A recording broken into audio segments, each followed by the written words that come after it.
আজ সারাদিন ধরে বাইরে ঝমঝম করে বৃষ্টি পড়েই চলেছে। আর রান্নার জন্য সেরকম কোনো কিছু প্রস্তুতি এখনও পর্যন্ত নেওয়া হয়ে ওঠেনি। তো ভাবলাম কাঁঠালের অনেকগুলো দানা রয়ে গেছে, তো সেগুলো শুকনো করেই রেখে দিয়েছিলাম ভালো করে।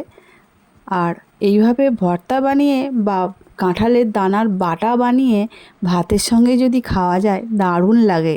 অবশ্যই গরম গরম সব কিছুই হতে হবে। তো দারুণ খেলাম। আর তোমরাও অবশ্যই খেয়েছো আমার মনে হয়, এখনও খেতে বাকি আছো তো আমার মনে হয় না। তবে আমার মতো করে যদি বানাও তাহলে একবার বানিয়ে নাও। দানাগুলো সব আমি একটু শুকনো করেছিলাম, না রোদে দিয়ে নয়, ঘরের মধ্যেই হাওয়ার মধ্যেই মেলা ছিল। তো সেই জন্য খোসাগুলো খুব তাড়াতাড়ি ছিঁড়ে চলে আসছে। আর একটু ভালো করে কুকারে দুটো সিটি মেরে নেব, তাহলে কিন্তু খুব ভালো করে সিদ্ধ হয়ে যাবে। আর সিদ্ধ হওয়ার পরে গায়ের যে লাল আস্তরণটা আছে ওই খোসাটাও ছাড়িয়ে ফেলতে হবে। হ্যাঁ, এখন যদি তোমরা বঁটি দিয়ে কাটতে চাও তাহলে কিন্তু বড্ডই যেন নষ্ট হয়, গায়ে লাগে, সেই জন্য আমি সিদ্ধ করে নিলাম। এবারে ওইগুলো একটু ঠান্ডা হতে থাক দানাগুলো, ততক্ষণ কড়া বসিয়ে দিয়েছি। কড়ার মধ্যে বেশ অনেকগুলো শুকনো লঙ্কা, অবশ্য ঝাল অনুসারে দেবে কিন্তু। শুকনো লঙ্কাটা দিয়ে একটু নুন দিয়ে ভালো করে ভেজে নিলাম, কারণ নুন দিলে শুকনো লঙ্কাটা অনেকক্ষণ বেশ মুচমুচে থাকে। এবারে লঙ্কাগুলো তুলে নেব। তার আগে আমি দিয়ে দেব হাফ চামচের মতো কালো জিরে। কালো জিরেটা যে কোনো বাটা ভর্তাতে খেতে খুবই ভালো লাগে। এদিকে শুকনো লঙ্কাগুলো ভাজা হয়ে গেছে, একটা ছোট্ট প্লেটের মধ্যে তুলে নিচ্ছি। আর এবারে ছোট ছোট করে কেটে রাখা দুটো বড় সাইজের পেঁয়াজ, সেই পেঁয়াজগুলো এর মধ্যে দিয়ে এই তেলটার মধ্যে দিয়ে এবারে ভেজে নেব। পেঁয়াজ ভাজা না হলে কিন্তু যে কোনো বাটায় জমে না। তবে নিরামিষ ভর্তা বা মাখা সেটাও কিন্তু খুবই ভালো লাগে। তবে আজকে আমি আর নিরামিষ বানালাম না, পেঁয়াজ রসুন দিয়েই বানাচ্ছি। পেঁয়াজ কুচিগুলো ভালো করে একটু নাড়াচাড়া করে ভেজে নেব। আর আদা আর রসুন আমি আগে থেকেই বেটে রেখেছিলাম। আদা রসুন বাটা এই পেঁয়াজের সঙ্গেই আমি দিয়ে দেব হাফ চামচ করে। আর এদিকে দেখতেই পাচ্ছ কাঁঠালের দানাগুলো আমার ভালো করে সুসিদ্ধ হয়ে গেছে। আর ওই লাল খোসাটা আমি বলেছিলাম ছাড়িয়ে নেব, লাল খোসাটা কিন্তু এবারে আমাদের ছাড়িয়ে নিতে হবে।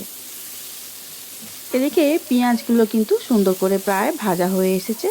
এই সময় দিয়ে দেব আদা বাটা আর রসুন বাটা।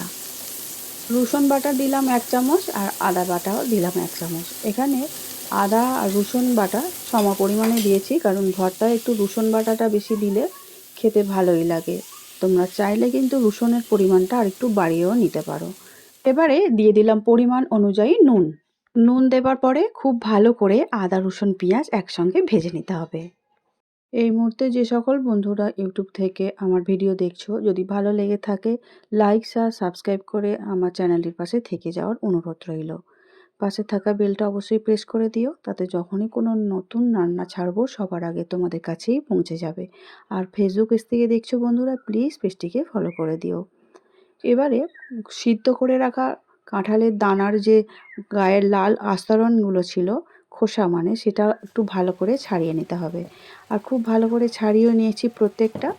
এবারে শিল নোড়ার মধ্যে দিয়েই আমাকে বেটে নিতে হবে। তোমরা যদি চাও মিক্সিতেও এই কাজটা করে নিতে পারো, কিন্তু যে কোনো বাটা মানে মাখতে গেলে শিল নোড়ায় বাটলে তার টেস্টটা একটু মনে হয় আলাদাই হয়। তো চলো সেই জন্য আজকে একটু বেটেই নিচ্ছি। আর খুব ভালো করে বাটাটাও হয়ে যাবে। দানাগুলো দেখতেই পাচ্ছ একদম নরম হয়ে গেছে। আর শিলে বাটলে কিন্তু এই শুকনো ভাবটা থাকে। আর তোমাকে যদি মিক্সিতে বাটো তাহলে কিন্তু এতটা শুকনোভাবে ঘোরাতে গেলে অসুবিধা হয়, হয়তো একটু জল দিতেও হতে পারে। সেই জন্য আমি এই শিল নোড়াতেই বাটলাম, তাতে করে বাটাটাও খুব ভালো হলো আর এখানে কোনো জলের ব্যবহারটাও করতে হবে না। তবে হ্যাঁ, যদি মনে হয় বাটনা করার সময় খুব বেশি টাইট লাগছে তাহলে অল্প সামান্য হাত দিয়ে জল ছড়িয়ে দিতে পারো বাটার সময়।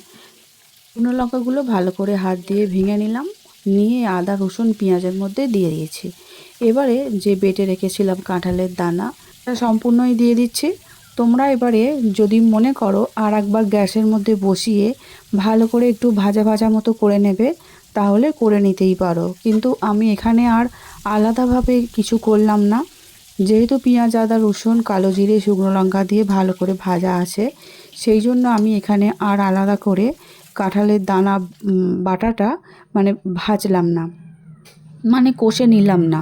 তোমরা চাইলে এই কাজটা করে নিতে পারো। আমি আবারও বলছি, বেশ খানিকটা ধনেপাতা কুচি দিয়ে খুব ভালো করে থেসে থেসে কিন্তু মেখে নিতে হবে। যেহেতু ভর্তা, তাহলে একটু মাখাটা খুব ভালোভাবে হলেই ভালো হয়। আর আমিও সেইভাবে খুব ভালো করেই মেখে নিয়েছি। আর ওপর দিক দিয়ে কিছুটা ধনেপাতা কুচি আর কাঁচা সর্ষের তেল, কাঁচা লঙ্কা দিয়ে প্লেটের মধ্যে সাজিয়ে দিলাম। আজকের মতো আসছি, দেখা হবে পরবর্তী ভিডিও নিয়ে। আমার রেসিপিটা অবশ্যই বানিয়ে খেও। আজকের মতো টাটা।